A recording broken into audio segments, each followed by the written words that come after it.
Hay preguntas que surgen en medio del dolor humano. Quizás no sean dudas en el sentido de la lógica, de la mente, son dudas emocionales, son preguntas del corazón. Son el resultado no del que busca una respuesta, de querer entender, sino del que anhela un consuelo, una esperanza, un ancla para el alma, un atisbo de luz en medio de la oscuridad. Una de esas preguntas que irrumpen en el alma como un grito de desesperación es: ¿hasta cuándo durará el sufrimiento? ¿Hasta cuándo las aflicciones serán el azote de la existencia humana? ¿Hasta cuándo el sueño de la humanidad de una era feliz y dichosa no será más otra cosa que un sueño? Asomémonos a la bendita palabra del Dios eterno y consideremos a su luz el final del sufrimiento humano. Saludos y los mejores deseos para cada uno de los que nos escuchan. Por este lado, su hermano Pedro, y soy portador de un mensaje para ti.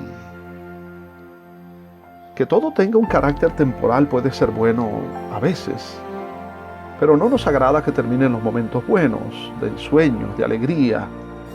A algunos les es difícil regresar a la rutina diaria del estudio o del trabajo después de un tiempo de diversión que quisieran perpetuar. Pero en otro sentido, saber que los sufrimientos y batallas que libramos terminarán nos llenan del gozo de la esperanza.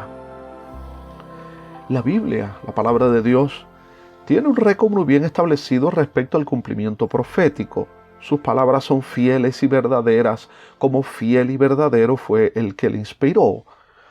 Uno de los argumentos que fundamentan a la Escritura como un volumen distinto a todos los demás libros conocidos es justamente el cumplimiento exacto de sus profecías a través de los tiempos, aun cuando humanamente las posibilidades fueran casi nulas de que se cumpliesen. Hay muchos detalles sobre el sufrimiento en la palabra de Dios, pero permítame tomar el último libro del canon bíblico para observar allí también el final de toda forma del sufrimiento humano. En el preámbulo de este libro o carta conocida como Apocalipsis o Revelación, se nos presenta el escritor como Juan, vuestro hermano y copartícipe en la tribulación, en el reino y en la paciencia de Jesucristo, y nos da la ubicación donde se encuentra. Estaba en la isla de Patmos por causa de la palabra de Dios y el testimonio de Jesucristo. Juan escribe desde el escenario mismo del sufrimiento, y eso le concede a este libro un valor peculiar en cuanto al mensaje que nos pueda transmitir. Quizás no haya un asunto más importante en medio de las más severas batallas y sufrimientos que enfrentamos que el escuchar la voz de Dios y experimentar su presencia. Escuchar la voz de Dios no será el fin definitivo de la aflicción, pero sí el medio por el que nuestra fe y esperanza serán fortalecidos hasta que seamos librados de un modo radical y permanente. Nada más consolador que escuchar una voz distinta a todas las demás.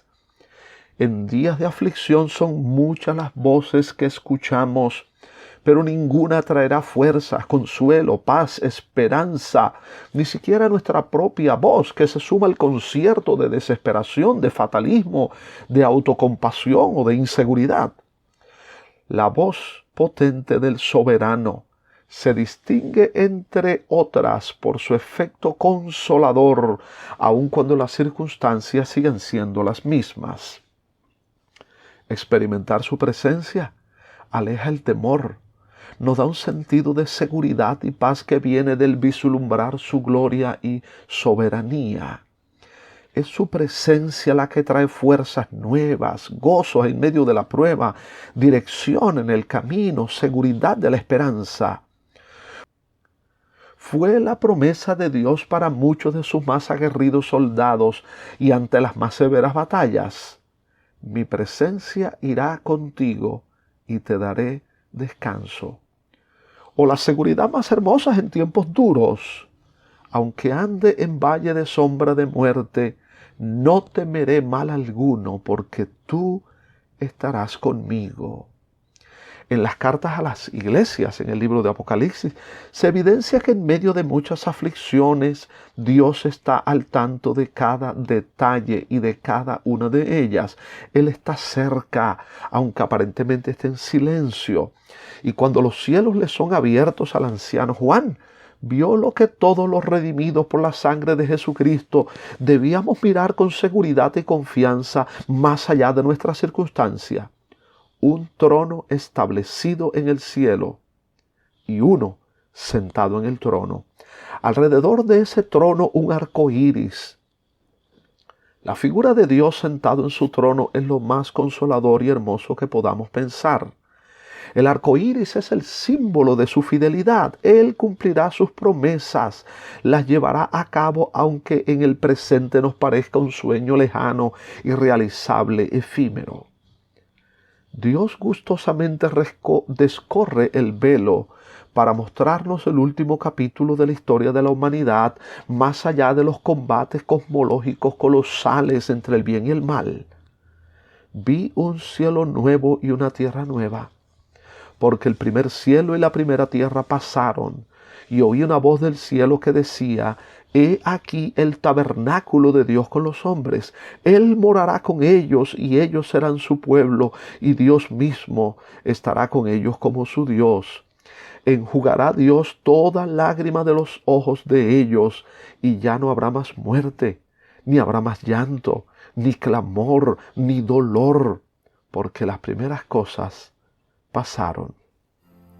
La certeza de cómo terminará esta trama es hoy nuestra fe y esperanza. Fe y esperanza que un día, futuro pero no tan lejano, dejarán de ser sueño para convertirse en la más hermosa y eterna realidad. Su gloria será tal que todas las aflicciones del tiempo presente serán como nada en aquel día eterno. La esperanza es el disfrute anticipado de lo que será.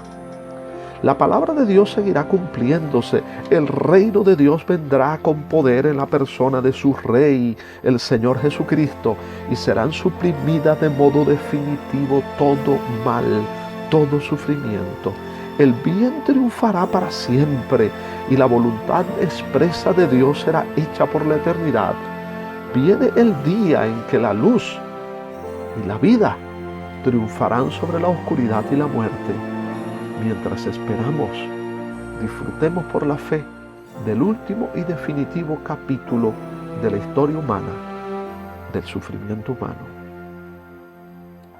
Si este mensaje ha sido de ayuda para usted, compártalo con otros. Si no se ha suscrito, siéntase en libertad de hacerlo. Mi deseo, que el Dios de esperanza os llene de todo gozo y paz en el creer, para que abundéis en esperanza por el poder del Espíritu Santo. Amén.